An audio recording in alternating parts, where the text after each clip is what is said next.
چراغ رحمانی چینل کے معزز سامعین و ناظرین السلام علیکم دوستوں، آج جو میں آپ کو واقعہ سنانے جا رہا ہوں وہ انتہائی پر اثر اور دل فریب واقعہ ہے، حقیقت پر مبنی واقعہ ہے۔ ایک دفعہ کا ذکر ہے کہ ایک فقیر جہاں بھی کہیں جاتا بس یہی صدا لگاتا، 3 باتیں سن لو اور ہر بات کا معاوضہ 100 روپے دے دو۔ کوئی بھی اس کی اس صدا پر کان نہ دھرتا تھا۔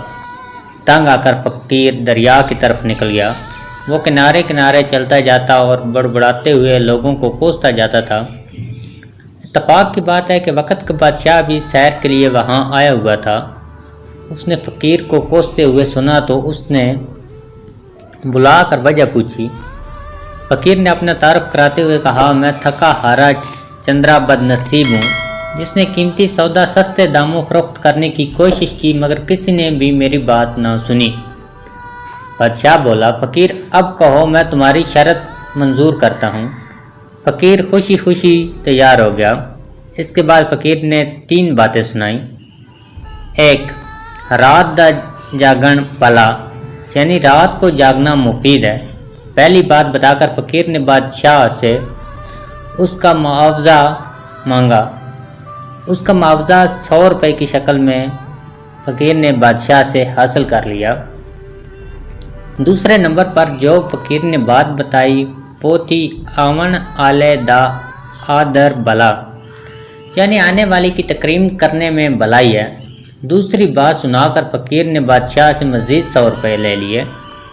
تیسری بات جو فقیر نے بتائی وہ تھی ضد البلاد سر اچ 100 کھلا، یعنی ضدی کے سر میں جب تک 100 جوتے نہ لگیں اس کی اصلاح نہیں ہوتی۔ یوں فقیر نے اپنی تیسری اور آخری بات کے عوض بھی 100 روپے لے لیے اور چلتا بنا۔ وزیر نے عرض کیا، بادشاہ سلامت، یہ تو عام سی باتیں تھیں، آپ نے خواہ مخواہ فقیر کو اتنی اہمیت دی۔ بادشاہ نے کہا، بات کو نہیں دیکھتے، بات کے انجام کو دیکھتے ہیں۔ اب تینوں باتوں کی حقیقت معلوم کرنے کے لیے بادشاہ بھیس بدل کر رات کو محل سے نکل پڑا۔ اسے 2 عورتوں کی آواز سنائی دی، ایک ہنس رہی تھی اور ایک رو رہی تھی۔ بادشاہ نے باہر سے آواز دی، وہ بولی، کون؟ بادشاہ نے کہا، پہرے دار۔ وہ کہنے لگی، جا چلا جا، میں ہنس رہی ہوں، میرا نام تدبیر ہے اور جو رو رہی ہے اس کا نام تقدیر ہے۔ بادشاہ نے اندر جھانک کر دیکھا تو خوبصورت عورتوں کے چہرے دکھائی دیے۔ دونوں نے کہا، اس ملک کے بادشاہ کو شاہی باغ کے پیپل کا سانپ ڈس لے گا جس کے باعث بادشاہ کی موت واقع ہوگی۔ بادشاہ وہاں سے رخصت ہو کر سیدھا اپنے محل میں پہنچا۔ اب وہ اس بات کی صداقت کو پرکھنا چاہتا تھا۔ اس نے شاہی خزانے سے صدقات خیرات کی تقسیم شروع کر دی۔ وہ سانپ کے متعلق سوچ رہا تھا۔ اس نے پیپل سے محل تک راستہ بنایا اور اس پر کپاس بچھا دی۔ اس راستے کے دونوں طرف پھولدار پودے لگوائے اور سانپ کا انتظار کرنے لگا۔ ایک خاص وقت پر سانپ پیپل کی شاخوں کے درمیان سے نکلا اور اس نے زمین پر چھلانگ لگا دی۔ محل تک کا راستہ سانپ نے انتہائی آرام سے طے کیا۔ سانپ اس بندوبست سے بہت خوش تھا۔ محل میں پہنچا تو بادشاہ نفل پڑھ رہا تھا۔ سانپ نے پھنکارتے ہوئے اپنی آمد کا یوں اعلان کیا، اے زمین کے ٹکڑے کے بادشاہ، میں آ گیا ہوں۔ بادشاہ نے سکون سے نوافل کی ادائیگی جاری رکھی۔ جب نوافل ختم ہو گئے تو آخر نفل کا سلام پھیر کر سر جھکا لیا اور بولا، لو رب کا حکم پورا کرو۔ فرشتے کے دل میں رحم پیدا ہوا۔ فرشتے کی فریاد پر رب نے اجازت دے دی۔ غیب سے آواز آئی، آدھی زندگی اس کو اور آدھی تجھ کو بخشی۔ سانپ حملہ آور ہونے کی بجائے واپس روانہ ہوا۔ بادشاہ نے سانپ سے کہا، میرے لائق کوئی خدمت ہو تو بتاؤ۔ سانپ نے جواب دیا، خدمت وہی ہے جو غرض پوری ہونے سے پہلے کی جائے۔ بادشاہ کو رات کے جاگنے اور آنے والے کی قدر کرنے کا صلہ مل گیا۔ 2 باتیں تو بادشاہ کی پوری ہو چکی تھیں۔ اب بادشاہ کے دل اور دماغ میں ایک عجیب تجسس چل رہا تھا۔ وہ سوچ رہا تھا کہ فقیر کی تیسری بات آزمانے کا وقت آن پہنچا۔ دوپہر کے وقت بادشاہ اپنی ملکہ کے ساتھ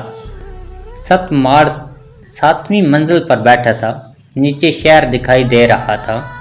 یہ وہ زمانہ تھا جب جانور بھی انسانوں کی طرح بولتے تھے۔ ایک روٹھی ہوئی بھیڑ نے چھترے سے کہا، اگر تم اس وقت گھاس لے آؤ تو میں مان جاؤں گی۔ چھترے نے 3 چھلانگیں لگائیں لیکن کامیاب نہ ہوا۔ بھیڑ گھاس کے تقاضے پر مسلسل اڑی رہی۔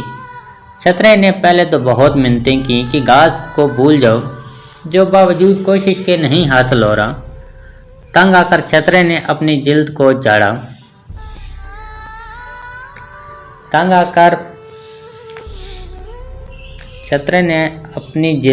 جھاڑا۔ پھر بھیڑ کو ایک زوردار ٹکر دے ماری۔